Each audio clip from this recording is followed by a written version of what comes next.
Hey guys, if you are looking for an apartment in Massachusetts, there are a few things you should definitely know before you hit the ground running with your apartment search. Now, if you're newer to the process or you're coming in from out of state, you're relocating for work, there is a great probability that working with a renter agent, someone that represents you as the tenant or applicant, is going to be in your best interests. A lot of people that are used to renting apartments locally in Boston, they've done it a handful of times. They choose not to work with a renter agent, which is totally fine. If you don't see the value in them, you don't have to use one. But if you are coming in from out of state, it's definitely going to be in your best interest to use one. Feel free to reach out to me and my team. We're happy to help if you need some assistance finding an apartment anywhere in the greater Boston area. Now, with that said, I do want to warn you guys not to send any personal information to anyone until you verify that the apartment that you're looking for is legitimate. The listing that you're looking at online is listed by a professional or the actual owner. You want to just verify that you're talking to a legitimate person. There's a million scammers out there that are taking advantage of people looking for apartments every day. I did an entire video on this, so make sure you check that out after you watch this video through. But just be aware that there's a million people just trying to get your personal information, get your deposit money, and do not send any funds or any private personal information to anyone until you verify the apartment's legitimate and that you've actually toured the place. Now, with that said, every landlord sort of handles this process a little bit differently. So the owners and the landlords, some of these larger complexes, they have their own sales office. They have their own online portals where you're going to be applying for the apartment through that online platform. And these mom and pop landlords, they'll either handle things themselves, either on Craigslist or Zillow, or they'll choose to hire a real estate agent like myself. We work with a bunch of landlords that use us just to save them time renting the property out. So these are things that when I do list a property, I wish all of these, applicants had this stuff ready to go. So that's what I'm going to share with you right now. And all these landlords, they really want the same basic information. They want to know who you are. They want to know that you can afford to live in the unit that you're applying for, that you have a history of paying your debts, or you're working with a co-signer or a guarantor that they have a history of paying their debts. And they want to know that if you have rented in the past, that you were actually a good tenant, that you have paid your rent on time, that you didn't cause any real disturbances, that you left the place in good condition, things like that. So what does that translate to as far as what you're going to need to have in your hands going into the application process?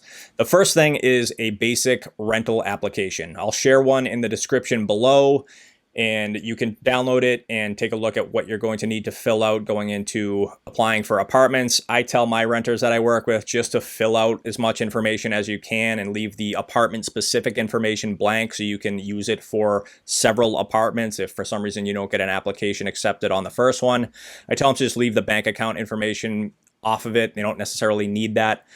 Number two is going to be a current identification, so a driver's license or state ID or passport, and that sort of works side by side with the rental application so that these landlords know who you are.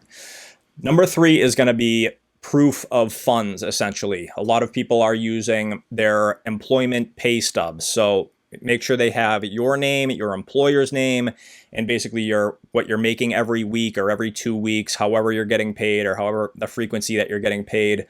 Owners want to see that overall your annual income is going to be beyond enough to cover the rent. So most places are looking for 2, 3, even 4 times the rent for your income. Another thing that people use for proof of funds is a bank statement. So they'll redact the account number and they'll just provide a bank statement. For instance, if they're between jobs or they're a student or they're not currently employed, this shows that they can actually afford to live in the unit for the foreseeable future, essentially, or at least the duration of the lease, and then also includes like living costs. So you want to have a statement that shows you're making, you have the funds available to go above and beyond just paying the rent.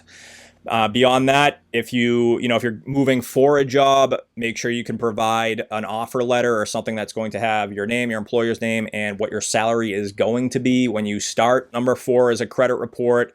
A lot of places, again, they'll have their own platform for pulling your credit. But if you can provide some kind of a TransUnion score or an Equifax score, and an entire report that shows, your credit history. And that will essentially show that you have a history of paying your debts, which is a good indicator that you plan on continuing to pay your debts, and those debts including the rent going forward. The fifth thing I would absolutely recommend having is a reference letter from a past landlord if you can provide one. These go such a long way in establishing you as a credible tenant. If you can show a reference letter that says you were a good tenant, you paid your rent on time, you didn't cause any disturbances, you left the place in good condition, that is enormously helpful going into the application process. So those are the 5 things that you should have. Little bonus tip is to just create one PDF document, putting all of those things together. It'll save you a lot of headaches down the road, and you will be able to be ahead of every other applicant out there if you have all of this stuff prepared. Again, do not send it to anyone until you verified everything.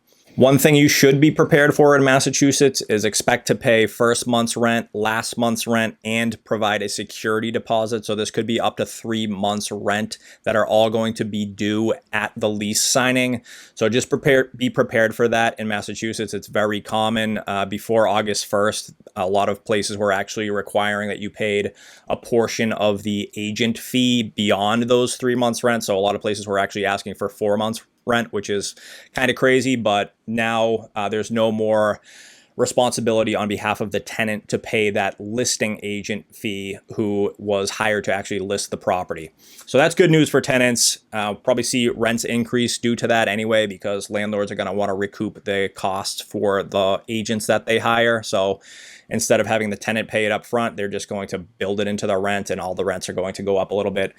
This happened, it's August 1st as I'm recording this, so that's going into practice today. Beyond that, I would definitely recommend doing this. If you are using Zillow or one of these online platforms to shop for apartments, apartments.com, one of these rental websites, I would absolutely, when you are going to request a tour of the apartment, do not just click request tour and leave it at that. There is always a memo field or something where you can leave a comment. Take advantage of that memo field. These listing agents, when I list apartments, I get hammered with inquiries, tour requests, and there's just no information about these applicants. They could not be a good fit for the apartment, so I have to go in and then pre-qualify them before I even set up a tour.